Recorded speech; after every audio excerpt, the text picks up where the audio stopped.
Welcome back to Tales and Fails Miniatures. Today we will be reviewing the D&D Icons of the Realms Adventures from Baldur's Gate.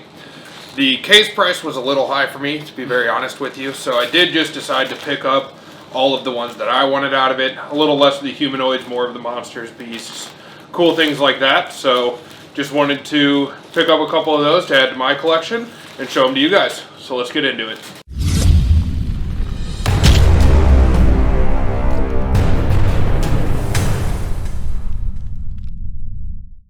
Alright, so I order mine from Miniature Market. You can buy them as individuals through them, which I really enjoy. And yeah, there was a couple of really cool ones that I just could not pass up. So we're going to get rid of some of these packing peanuts, set them out here. And then Brian and I will each grab one at a time and trying to just go over them here. We got... Oh yeah, there's a lot. Yeah, a decent amount of them here. I really did end up picking up most of them, but a case was a little bit too much. I didn't want, 7 of the same goblin and, a bunch of the named characters, and I didn't want that many of each one. I just wanted a couple of each. So that is what I decided to do here, because they do have some really cool ones. Alright, and just like that, it's all cleaned up. So we'll start with the smaller ones here. I'm going to start with Priestess Gut. Yeah. Really cool goblin miniature. You don't see a lot of goblins with magic to begin with. And this was a really cool effect. They're doing that clear effect now. And I think the only other goblins that were with spell effects that I know of in recent memory were the Psionics, yeah. Yep.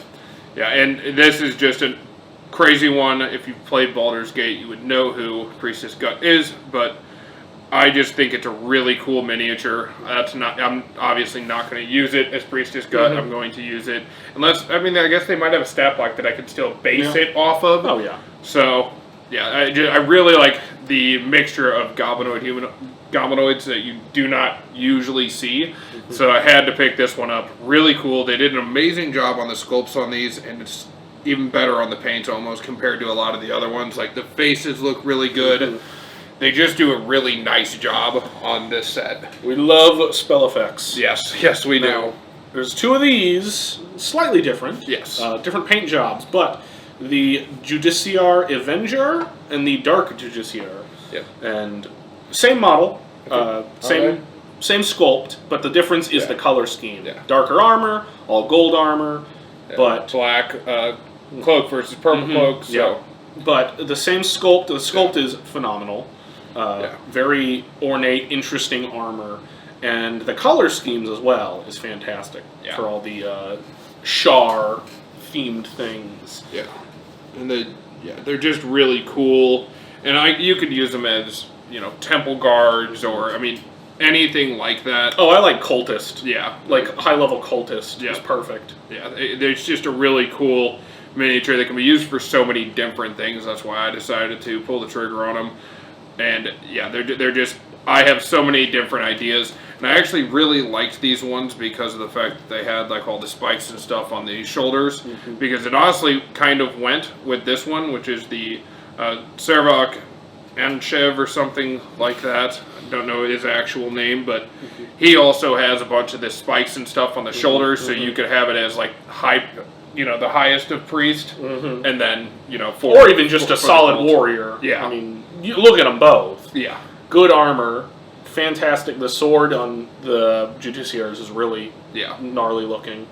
But this dude looks like he's one-handing a great sword. Yep, he's in. Oh, yeah. He's in for the fight. And they did such an amazing job on the paint on him. They really did. So many details. I was going to say, just looking at all the paint jobs overall, they're looking good. Yeah, they're looking really nice. His face, the helmet, everything about that miniature is extremely well detailed. Yeah. The sculpt, the paint, they just did an amazing job. They really did. Even the little details on the cloaks or tabards or things like that. Yeah, all the stamps they put on them are like almost dead on. Again, they really just did an amazing job on this set, and I was really excited about that. So that's why I decided to pick up those 3, is because I could use them as cultists or anything like that. So that was really fun.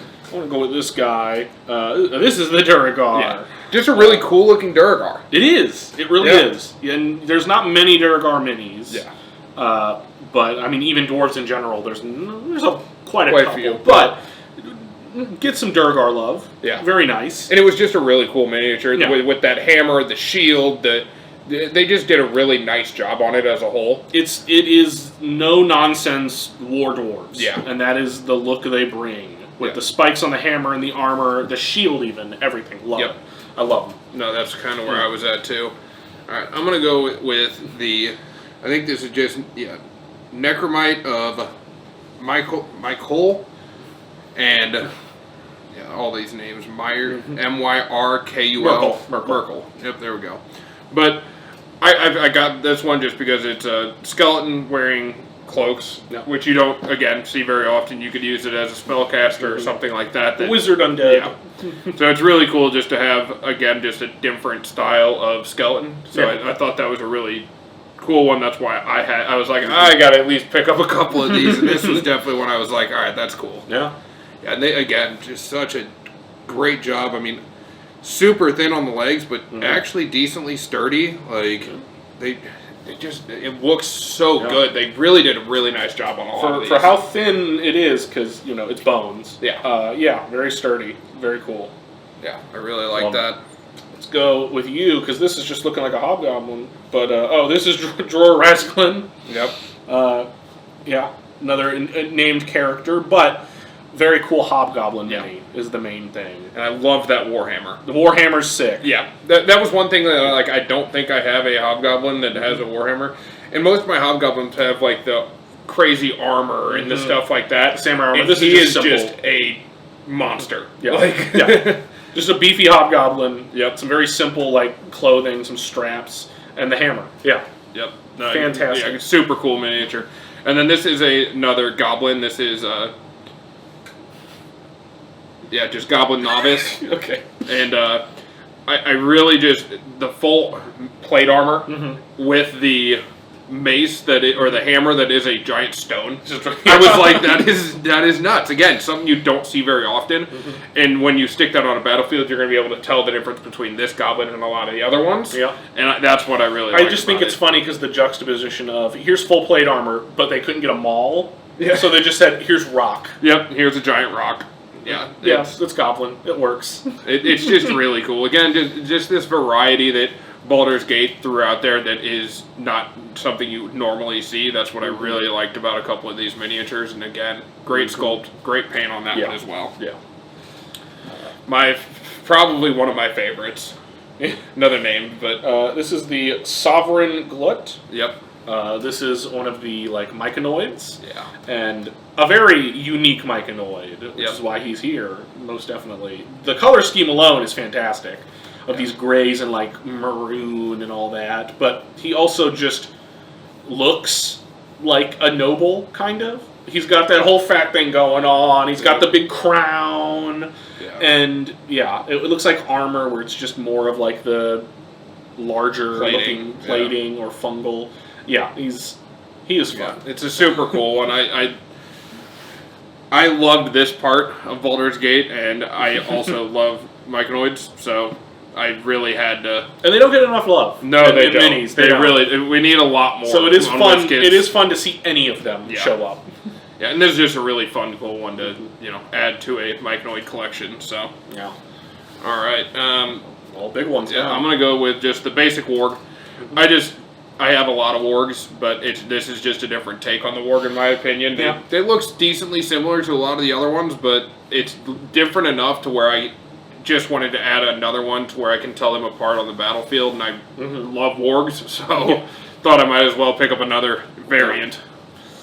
Going with the Phase Spider, much smaller than one we had just recently messed with, but still the large base, obviously, but this one is way different color scheme. The blue, and then it's got the almost closer to highlighter yellow or green yellow on the back. But it's a phase spider. It's a big spider, and not my favorite color scheme, but he stands the hell out compared to other things. Definitely. That's for sure. And I will say, a lot smaller than a lot of the phase spiders that are coming out right now. Yeah. So. But it is nice having a variant of sizes too. So of course. it just depends on what kind of battle you're running. If you're in sewers, it might be nicer using one that's a little bit smaller compared to some of the bigger ones. But yeah.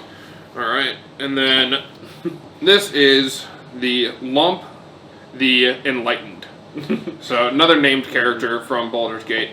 I just love ogres, and this is just such a nice one, to be honest. They did a really good job with the, stitching, the nose ring, all the skull that's on his belt. I mean,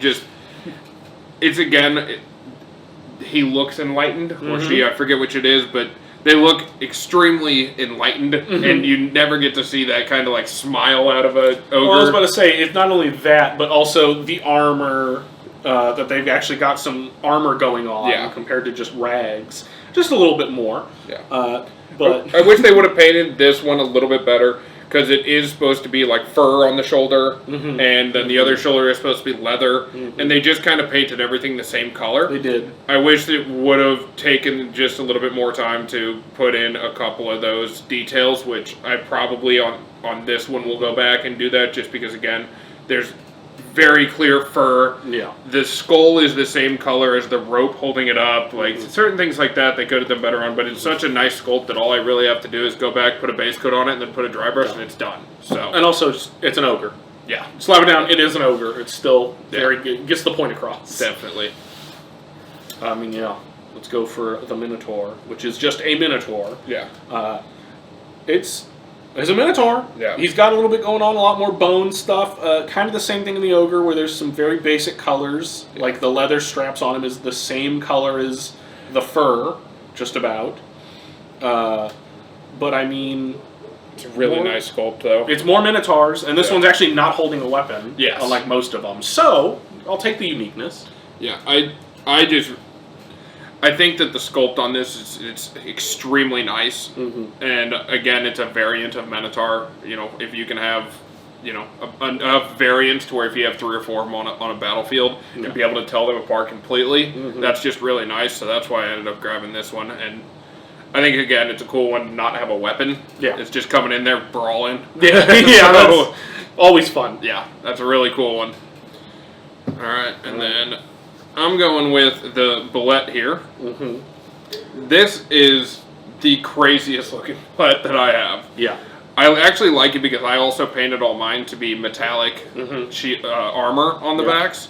They definitely went with a huge color variant between the skin and the armor. Yeah.